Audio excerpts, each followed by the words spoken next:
Can you hear me? Who said no? Welcome to this annual general meeting of Hampshire Hospitals NHS Foundation Trust. For those of you who don't know me, so I think I do know the majority of people in the audience, my name is Liz Padmore and it's my great privilege to be chairman of this organisation. The first thing I have to tell you before we start the evening is that in the hopefully unlikely event of a fire, there are 4 exits. I'm not going to do the air hostess bit, but there are 2 on that side and 2 on this side. And if you are in a wheelchair or not very good on steps, you're better off using the exit, the back exit over there, because that's the one that has a ramp, I'm reliably informed. And if you do need to leave, remember the lifts will be switched off, so you will otherwise have to walk up the stairs. And the meeting point is at the back of the ARC car park. Hopefully all of that will be redundant. I don't think anyone's smoking down here. Anyway, on to our annual general meeting. I hope, and I rather think you did by the noise that was buzzing excitement upstairs, enjoyed the first part of our evening. No disrespect to our speakers tonight, but I always think that's one of the most enjoyable parts of the evening, where our staff give up their time to come and tell you with enormous enthusiasm about the services they provide, and it really is rather wonderful, isn't it? So I'm extremely grateful to them for doing it. I hope you did manage to get round and see all of them, and I hope you enjoyed it as much as I did. I'm going to keep my opening remarks quite brief because we've got a lot to get through. But the first thing I want to do is, with very great pleasure, welcome our new Chief Exec, Alex Whitfield, who took up her role in April this year. As you may remember, as a number of you have been coming to these meetings as long as I have, Mary Edwards, our long-standing Chief Exec, retired in the autumn after some 21 years of service with this organisation, which was just a remarkable feat. And Alex is building on a legacy of an outstanding organisation that Mary and the team built, and is also, I'm pleased to say, bringing new insights to the organisation to help us continue to improve and grow. And in particular, she's bringing a real focus on developing our people, which I think is something we all value, because it's only by helping our people to be the very best that they can be that we can continue to provide outstanding care to our patients. So that's something that we all welcome.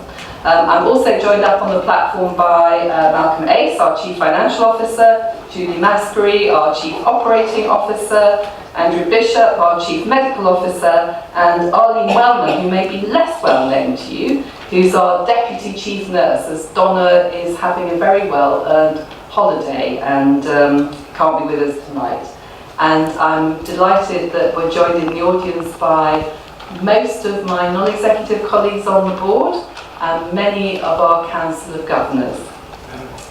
So as you'll have seen from the agenda, which I think is on your seats, this evening we're going to review the performance of the year that ran from April 2016 to March 2017 and have a bit of a look at our plans for the future.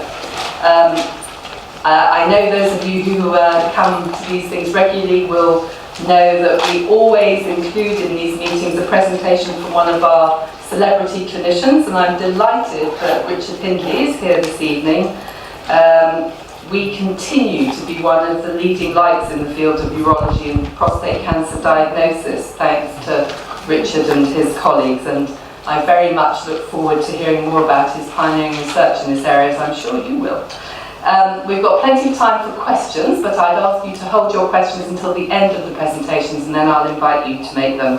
And I promise that we will get you out of here by 8:30. So, now to the main business of the evening, which is the review of the year.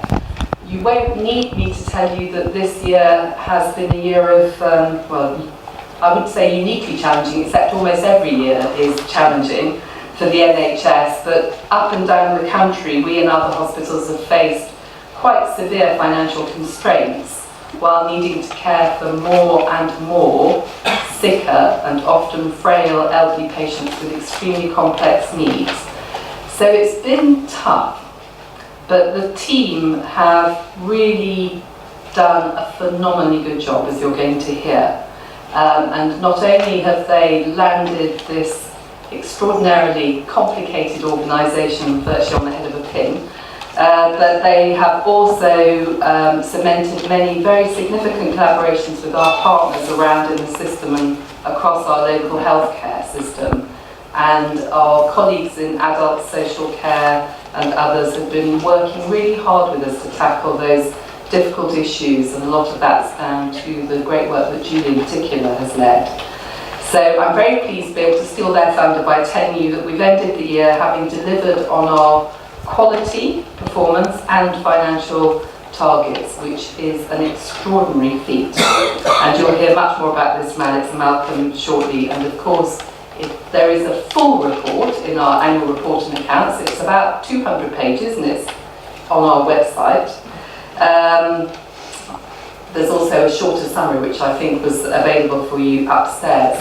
But what I'd like to do before I hand over is to publicly thank our staff for the achievements of that year, because actually we couldn't do it without the staff, and it reflects the most extraordinary effort on everybody's part every single day of the year. This is not something that can happen overnight, and it's terrific that they continue to be recognised by many of you, our patients and the public, in the wonderful letters that we get for the 418 nominations we had to the Director of Nursing Awards for our nursing staff, healthcare assistants and other healthcare professionals, and midwives, shouldn't forget midwives, and through our WOW Awards, where we had an extraordinary 2,716 nominations over the last year. That's 500 more than the year before. So I'm sure you will join me in thanking them for doing all that they do. I should tell you that formally we have placed our annual report and accounts before our board of directors. We have laid it before Parliament, and we presented it to our Council of Governors earlier today, so we are now able to bring you the headlines. Alex, I think you're going to start off. Yes, thank you.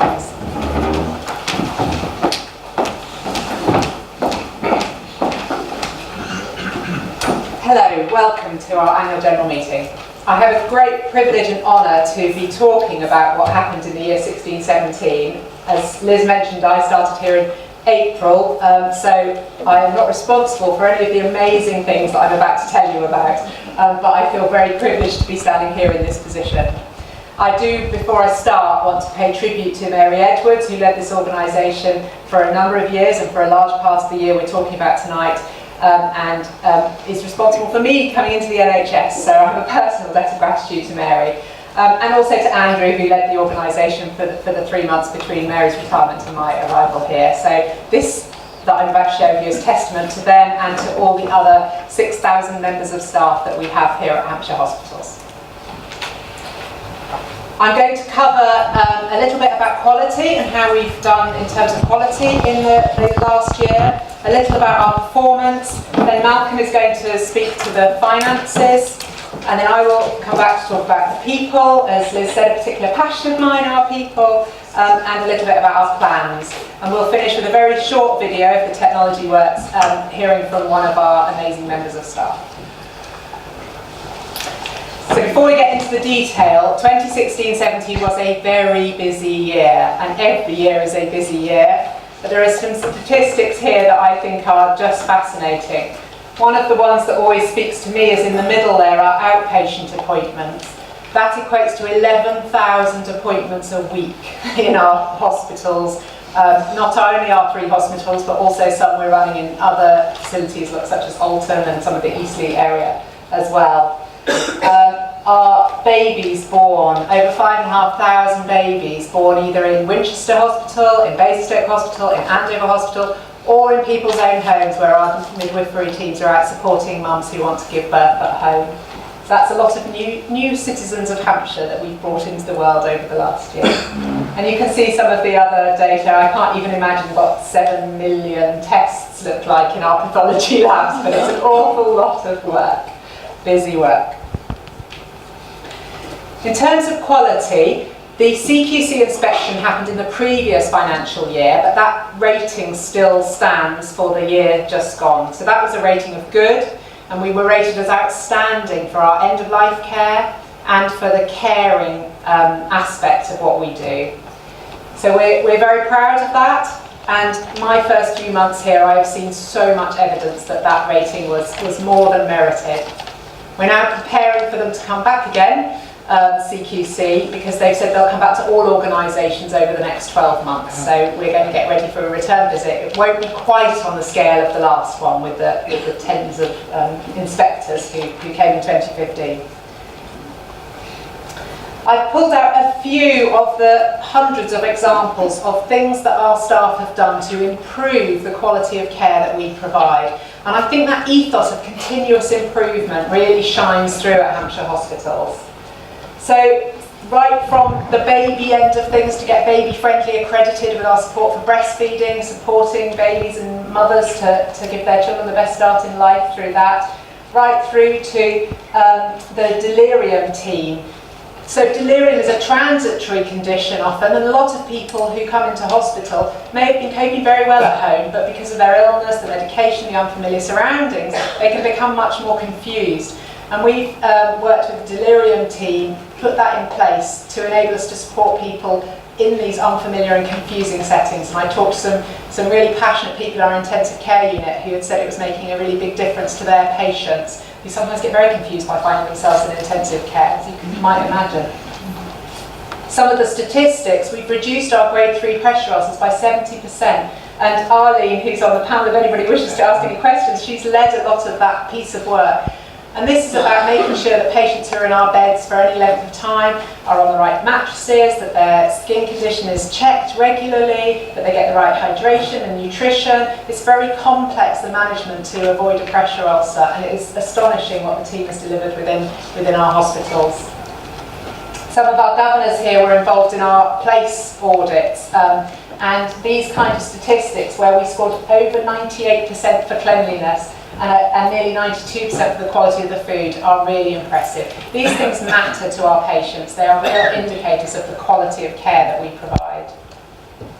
And then we have some services that we've started in the last year around surgical assessment areas, ambulatory care services. They existed, but they've grown tremendously over the last 12 months, and that's made a big difference to particularly patients who arrive in an unplanned way, in an emergency way at our doors, and actually can be really quickly assessed and then go home again. And if they need to come back again the next day, they can come back, but they don't have to stay overnight in a bed and worry about who's going to feed the cat or what's going to happen at home, because actually they don't need to be in hospital. And particular pride about our stroke unit, which was rated the 3rd best in the country. So this is a really small selection of hundreds of things. You can read about more of them in the little review document that Liz mentioned and on our website.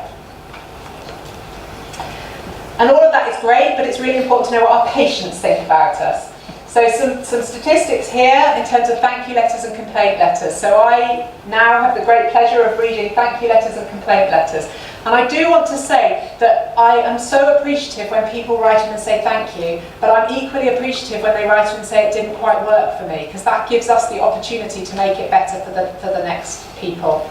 Our number of complaints was reduced from the previous year, but we're still getting enough to be able to learn, and that's what we need to do. We need to get better all the time. But 60,000 patients said that they would recommend our services to their friends and family, and explained why. And some of you may have seen the stall upstairs looking at the friends and family test and some of the changes that people have brought in.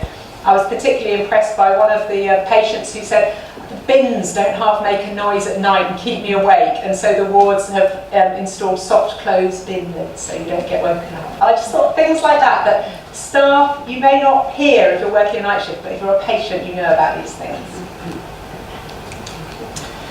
Performance. So Liz said we ended the year meeting all of our performance targets, and that's true, and I'll show you the emergency department trend over the year in the next slide. In terms of the year as a whole and what we reported on, these are the 4 top performance measures that we're judged against. And the emergency department for the year was 86% of people seen within 4 hours, but I'll come on to that in a minute. Planned care, which is about being seen within 18 weeks, we more than beat that, 92% is the target. 93.2% of people treated in the hospital were treated within 18 weeks, waited less than 18 weeks. Cancer targets last year were very impressive. This is about patients treated in 62 days or less. And if you bear in mind that if your GP thinks you might have cancer, you get referred to us for diagnostic tests, almost all of the people who are referred won't actually have cancer. There are a lot of people who get referred, go through the diagnostic tests and then are told, no, it's all clear. The small proportion that do have cancer, we then need to establish what the best treatment is, what the patient wants in the way of treatment, and provide that treatment within that 2-month period. And we did that for 93% of our patients last year. And the diagnostic test, so if you get referred for an X-ray, an MRI or a CT, you should get that within 6 weeks. And at Hampshire Hospitals, you do get that within 6 weeks. So really impressive performance. And the emergency department trend over the year, I think, is astonishing. Those last 3 months of January, February, March, where you see an almost straight line of improvement that hit 95% for the month of March and stayed there in April and May, is astonishing. And there are an awful lot of trusts and organisations that are coming to ask us how on earth we did that. So something that people can feel really proud of. And I think it's a combination of work that we did inside the trust, so surgical assessment units, ambulatory care, emergency department teams working very hard, but also work with our partners outside to ensure that people get home as quickly as possible from our beds. So it's a real system triumph and something we can all feel very proud of in terms of that performance. I'm now going to hand over to Malcolm to talk you through the money. Thanks, Alex. Lovely to see people today. As a sort of an accountant, I did do a quick count, and we have broken the 100. So thank you all very much for being here tonight. It's easier to talk about good figures than bad, and these figures are significantly better than they were this time last year. Our income was up by almost 20 million, that's about 6% growth.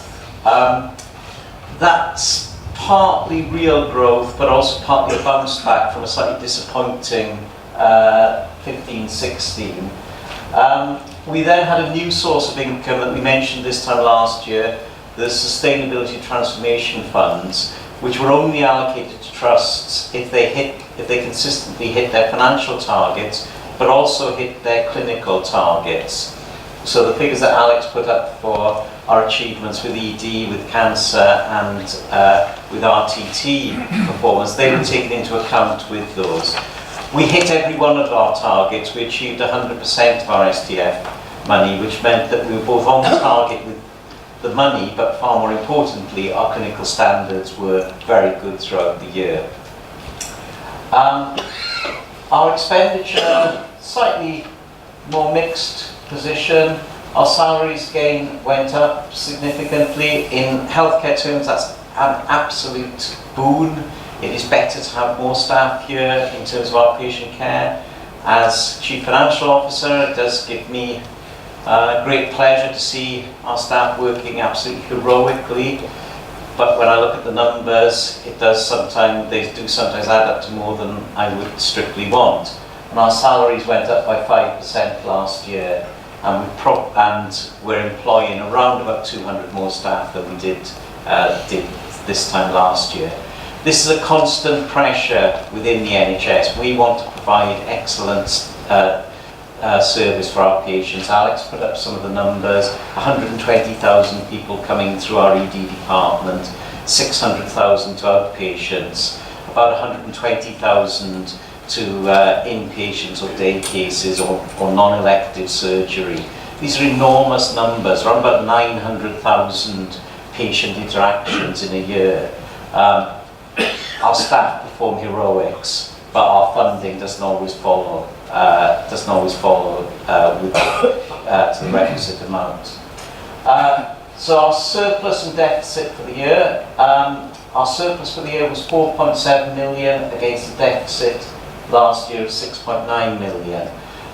The STF money is new money, so we're really comparing our performance this year with last year. I would say, if you take out some more one-off activities, we were about £6 million better last year than we were this year. This year than we were last year. Cash at the end of the year is right at the bottom. You may not be able to see it. Still incredibly tight. We ended the year with £11 million of cash compared with £8.5 million last year. But just as a rule of thumb, we spend about £1 million a day on healthcare. So having £11 million at the end of the year doesn't give us an awful lot of wriggle room. And that, oh sorry,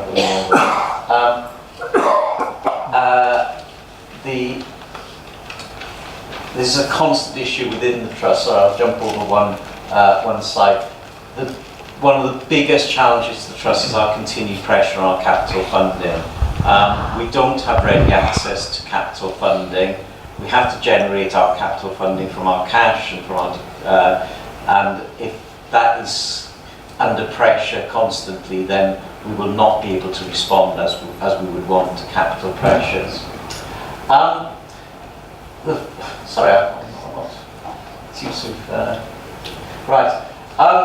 Our finances are a continuum. It's always a little bit of an artificial constraint when accountants produce figures for a period.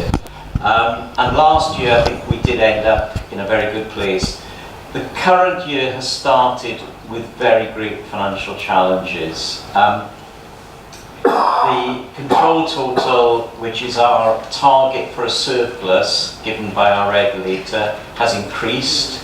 Again, looking at a comparability figure, it's gone up by about £4 million. So even before we start, we have to be £4 million better than last year. The pressure on the trust in the first 3 months has been around non-elective activities. This is either patients attending through our accident and emergency, or in other ways, not through planned interaction with the hospital. We've had to staff that with additional agency staff and locum staff, and those are very expensive. So our ambition this year, as it was last year, was to reduce the number of agency staff. We've been very, very successful in being able to recruit substantive staff, but we never quite seem to be keeping up with the demand that we need. The third point is really important and interesting. There is a growing emphasis on system finances. It's wonderful to see colleagues from from our clinical commissioning groups here today. We are working much closer together as a system, and while that's very constructive and collectively it makes us feel better about it, it does mean that the get out of jail free card for my job of shifting the problem to the CCGs doesn't exist any longer. But you can't quote me on that. But it is, we can't just shift the problem onto another NHS organisation. We have to solve these collectively. We have to solve them in the spirit of collaboration, in the interest, and always in the interest of our patients, because that's why we're all here. And finally, a nice day coming up in the questions, we are still working on the transforming of acute care in North and Mid Hampshire and looking for a long-term sustainable solution. Still going backwards. Financial risk. I've been reasonably upbeat on this, so I've finished with this one. I've talked about the capital funding. We have an incredibly tight cash position, which again, I would like to reflect on the support that we get from charitable bodies, some of which were represented upstairs. It is enormously helpful for the Trust when charities support us, because that often makes the difference between new investments in new services and being unable to take this forward because of our tight cash position. So thank you for all those who are involved in that, who are in the room now. The system finance view means the opportunities for growing our income out of this, if it's just taking income out of the NHS, just very, very limited scope for that in the future. We have to hit our quarterly financial target, otherwise we will not receive the Sustainability and Transformation funding for that quarter. So again, this drives a behaviour which sometimes can be a bit short-termist, whereas we want to look long-term, we want to make proper investments in services, but we're not naive enough to know that, to think that those will deliver the next day the benefits that we want. So there is a tension in the NHS between the short-term delivery of financial targets and a longer-term need to transform the care that we provide for our patients. And the final twist of the knife is that the Sustainability and Transformation funding is now end-loaded. So in order to get the second half of the year, we have to stay on track for longer to get more of our Sustainability and Transformation funding. We managed to stay on track all year last year. We achieved 100% of that funding, but this year, as I've mentioned, it will be an incredibly challenging position. I'd like to conclude as well, because I don't often get the chance of doing this, to say, working in this trust for only a little bit longer than Alex, about 9 months longer than Alex, has been a tremendous privilege and pleasure to be here, and it is, I still feel enormously guilty when I look into the eyes of some of our staff at the end of a shift or at the end of a weekend, when I know they've been delivering the care to our patients, and the achievements of our staff are absolutely astounding, and it is a genuine pleasure and privilege to be at this trust. Thanks, Alex.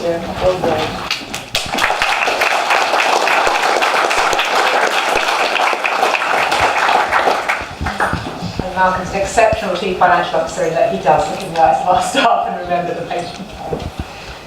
So in terms of our people, this is just some factual information. We've got 6,120 substantive staff at the end of this financial year, but we've also got over 1,200 flexible workers, so our bank staff and people that do extra hours and work additionally for us over and above substantive contracts, and the care they provide is as important as the care that our substantive staff provide. You can see the breakdown here, and again it's available in the little booklets. And the largest group of staff being our nursing, midwifery and health visiting staff, with their healthcare assistants and administrative, clerical, medical, dental, scientific, therapeutic and technical, and estates and ancillary. So a whole range of staff that make our hospitals work. So that's some of the numbers. We also ask what our staff think of us, and we do a staff, friends and family, where we ask our staff, would you be happy to recommend Hampshire Hospitals as a place of treatment for your friends and family?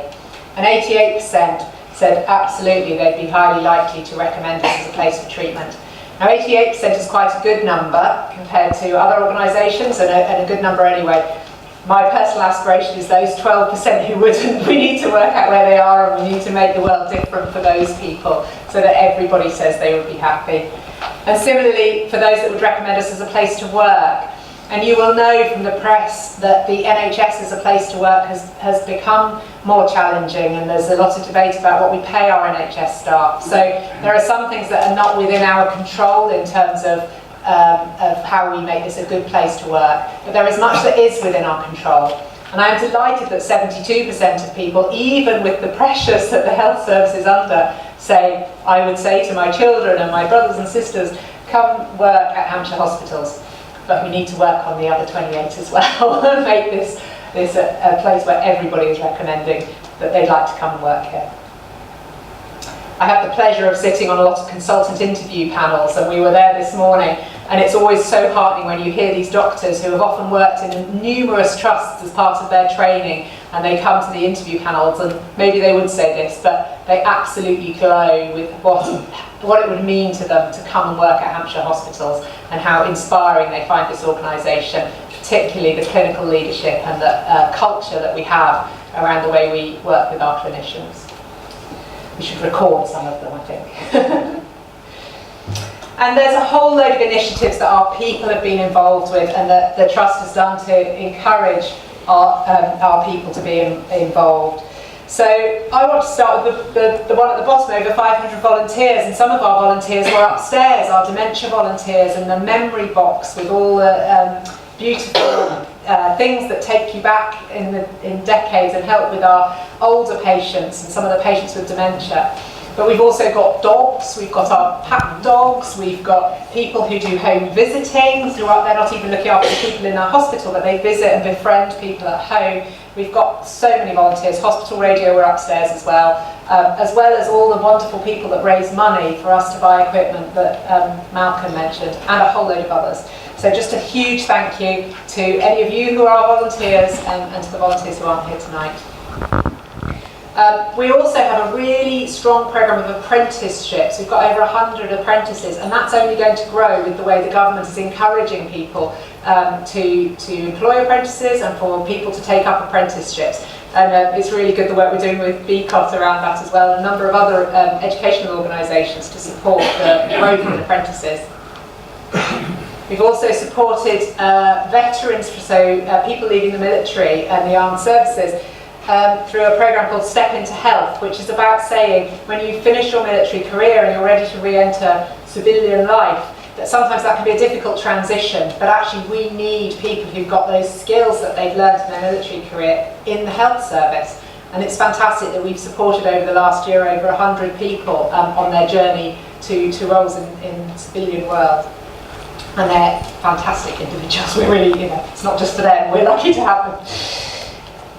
Liz already mentioned Director of Nursing Awards and the WOW Awards. I have the great pleasure of surprising people by turning up at their staff meetings or as they're doing award handover or something to say you've been nominated for a WOW Award, and I'm here to tell you about the amazing thing that a patient or a member of staff said about you. And you really see the way that our staff go above and beyond. Job descriptions don't do any justice to some of the things that our staff do. And we had a particularly emotional moment at the WOW Awards ceremony about one of our staff who had been nominated because there was a married couple who were in two different parts of the hospital, one in intensive care and one on a ward. And he had behaved as a go-between, carrying the I love you messages backwards and forwards between this couple. And it's things like that that just make such a difference to our patients. We've also got a wide range of staff from around the world, and we've tried really hard to encourage people who want to come and work in the UK and work in Hampshire Hospitals to be able to get the right levels of accreditation so that they can work at the maximum of their potential. And particularly proud of the 98% of the nurses who came from the Philippines had to sit very gruelling exams in order to be qualified as nurses in the UK. And we supported them through that exam process and for 98% to pass, which was considerably above the national pass rate. So I think it's really important that we support people when they come here to be able to work at their potential rather than to have to take jobs which perhaps in their own country they wouldn't have been doing. And the one I've left to last is the clinical matrons. So Mary last year talked to you about recruiting clinical matrons for every ward. They've now been in post for over a year, and the difference they've made is amazing. So they work 80% of their time clinically, and we hear often from patients about how reassuring they find it that there is a matron on their ward. They're very distinguished in their uniforms, they stand out. But they've made a difference to pressure ulcers, to falls, to communicating with families, and I think they're one of the key reasons that the number of complaints we've had has reduced, because they're able to hear people's concerns and intervene before it escalates into a real problem. So they are fantastic, and we're currently doing a review of the outcomes that they've achieved, the difference they've made, so that we can put a bit of evidence behind what they've done. So those are just a handful of the things our amazing people have done over the last year.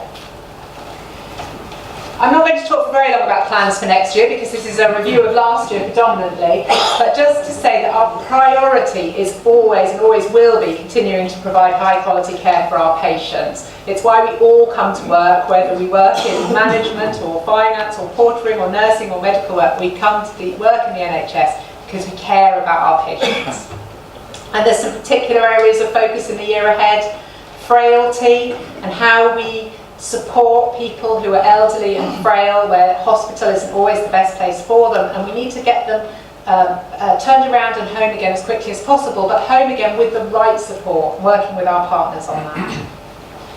Really exciting project in Andover, building a new hospice in conjunction with Dame Mary Fagan and the Countess of Brecknock Charity, and expanding that facility. And that's very exciting. We're about to move into the next phase of that.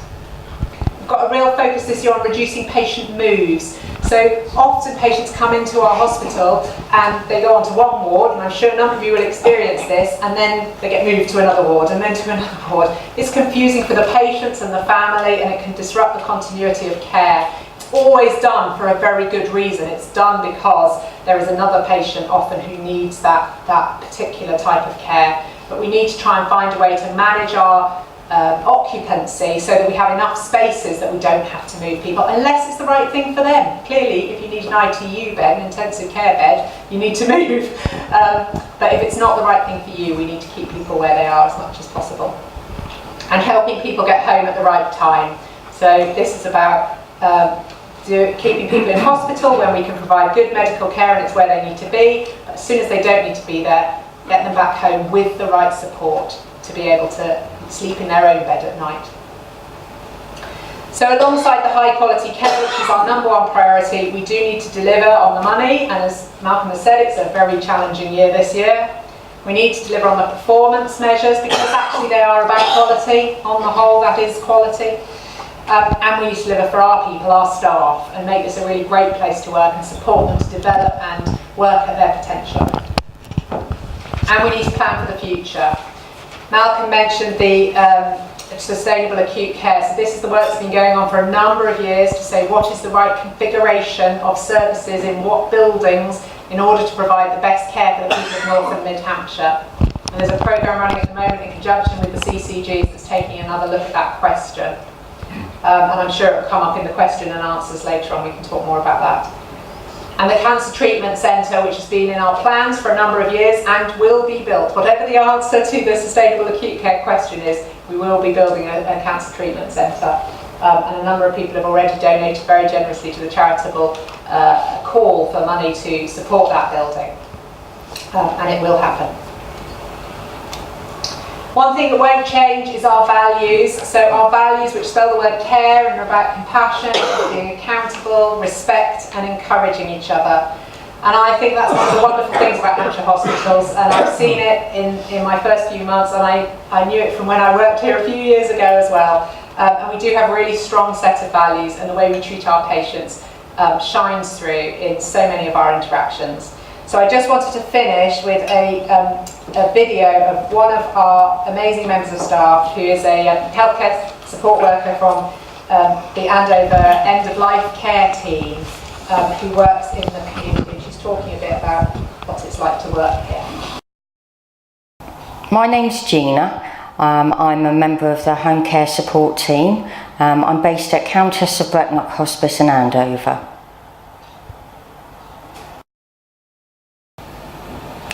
I love my job as a home care support worker.